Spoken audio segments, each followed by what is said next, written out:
gubbatti hafeetiin tokko immoo dhalatee jettan. Ilmatu dhalate malee abbaan hin dhalannee jettan.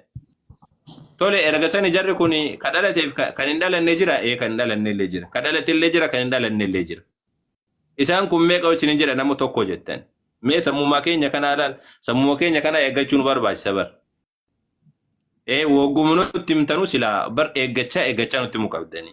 Tokko dhalate tokko hin dhalanne. Tokko du'e tokko hin duune. Tokko beela'e tokko hin beelofne. Tokkicha lafa bu'e isaan illee yoo herreegdan ammoo kana namummaan kana waaqummaan. Yoo inni nyaate namummaan. Yoo inni waan tokko dubbate waaqummaan.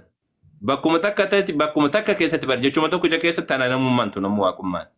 Kana hunda hirutti waan isin geesse shirkii namoonni isin barsiisanidha rabbitti waama ku jirtan. Walciyaadu billah. Wallahi rabbitti waama ku jirtan. Rabbi waan dallansiisu hojjechuutti jirtan waan rabbiin hin jaalan isinif fakkaate malee. Rabbiin subhaanahu wa ta'ala wagguu dubbatu bar warra kasaaraadha warra hongoodha guyyaa boodaadha hongaan sitti muja rabbiin subhaanahu wa ta'ala nabi Muhammadin. Jarri suni warra dalagaa dalaganiiti dalagaan sun gaariidha jedhaniiti yaadaniidha jedha rabbiin subhaanahu wa ta'ala. Waan gaarii jedhanii warra yaadan. Rabbi dalagaan sun rabbiin dallansiisa garuu sammuu isaan ammoo rabbiin jaalachisa jedhanii warra yaadanii jedha. Kanaafuu yaa ijoollee keenya yaa ijoollee warra sammuu qabdan. Kufrii kana jala bahaati miliqaa waan biraadhaa isinirraan barbaadu nuti abadan. Tokkichummaa rabbiidhaa isin ragaa baatanii tumaan rabbi tokkicha qofa yoo gabbartanii jettan wallahi karaan milkaa'inaa karaa kana. Yookaan immoo sinigaltee karaan biraadhaa karaa ibidda nama fidu hundi keessan ibidda seenuudhaaf deemtanii. Hundi keessan isinif fakkeessanii jedhanii yookaan ammoo musliimummaa waan akkana ta'edhanii kijiba isinitti dhoobaniiti kijiba san dhugoomsitanii sammuu keessanillee sossobdanii osoo beektan. Hedduun keessan osoo beektan osoo sossobdan. Sammuu keessanillee sossobdanii osoo beektanii akkasitti yoo deemtanii bifa saniin hin kasaartanii. Yaa ijoollee hin kasaartan. Bifa saniin ni kasaartan. Kanaafuu akkas godhaa isiniin jechuudhaaf jabaadhaati. Gaafadhallee hubadhalleedha karaa haqaadhaa hordofaa. Fedha keessan jalan deemina feeti lubbuu keessanidha kun gaafa lubbuun teessan isirraa citte gaafuma san citti. Wani nuti lubbuun kana feete maatiin kiyya akkasii an akkanaadha irratti guddadheen kun hundi isaadhaan fayyadu. Wallahi hin fayyadu fuuldura rabbii dhaabbachuudhaaf deemu jirra.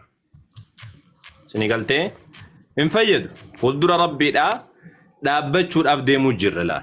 Fuuldura rabbiidhaa dhaabbachuudhaaf deemu jirra. Guyyaan qiyaamaadhaa gaafa fuuldura rabbiitti namni hundi isaa dhaabatu dhufu. Gaafa rabbiin nama hunda gaafatu jechuudha. Kanaafuu akkas godhaa isiniin jechuudha. Waalaaf isuutii warra karaa haqaa irratti gad dhaabatu rabbiin nu haa taasisu. Qajeelluma isa biraa ta'e rabbiin subhaanahu wa ta'ala nama isaanii nuufillee rabbiin subhaanahu wa ta'ala qajeelluma karaa nabiyyoota irratti rabbiin gad nu haa dhaabu. كسبر اللهم يا عالم الغيب والشهادة فاطر السماوات والأرض عالم الغيب والشهادة أنت تحكم بين عبادك فيما كانوا فيه يختلفون اهدنا لما اختلف فيه من الحق بإذنك إنك تهدي من تشاء إلى صراط مستقيم أكسي هيه سير أنت اللي تنينو جرتي بو بيتي جرتا أستاذة والجرتني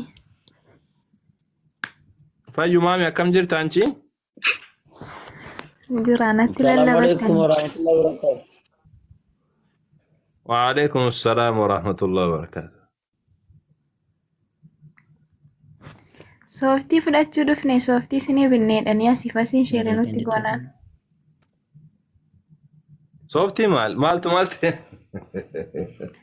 Maalin beekaanii Sooftii viidiyoo maal? kaalillee sheerii natti gochaa turanii ayyaana sooftii kabajnaa jedhanii har'a. ayyaana sooftii Wagguma waggaan nu kabajjumoo har'uma qofa kabajjanire. ayyaana sooftii maal bardeen gaddaallee kabajjanii jiraame gaddaa bataan qabu malee. Sagaleen koo jira amma mucaa tokko waa dubbadhee irra facaarti. Eeywa maalidha isaa? Walaloon itti fakkaata. Walaloon dubbisne mucaa tokko. Eeywa tole ishee haa dubbistu khalaas. Ani bartu murtanii tan se'ee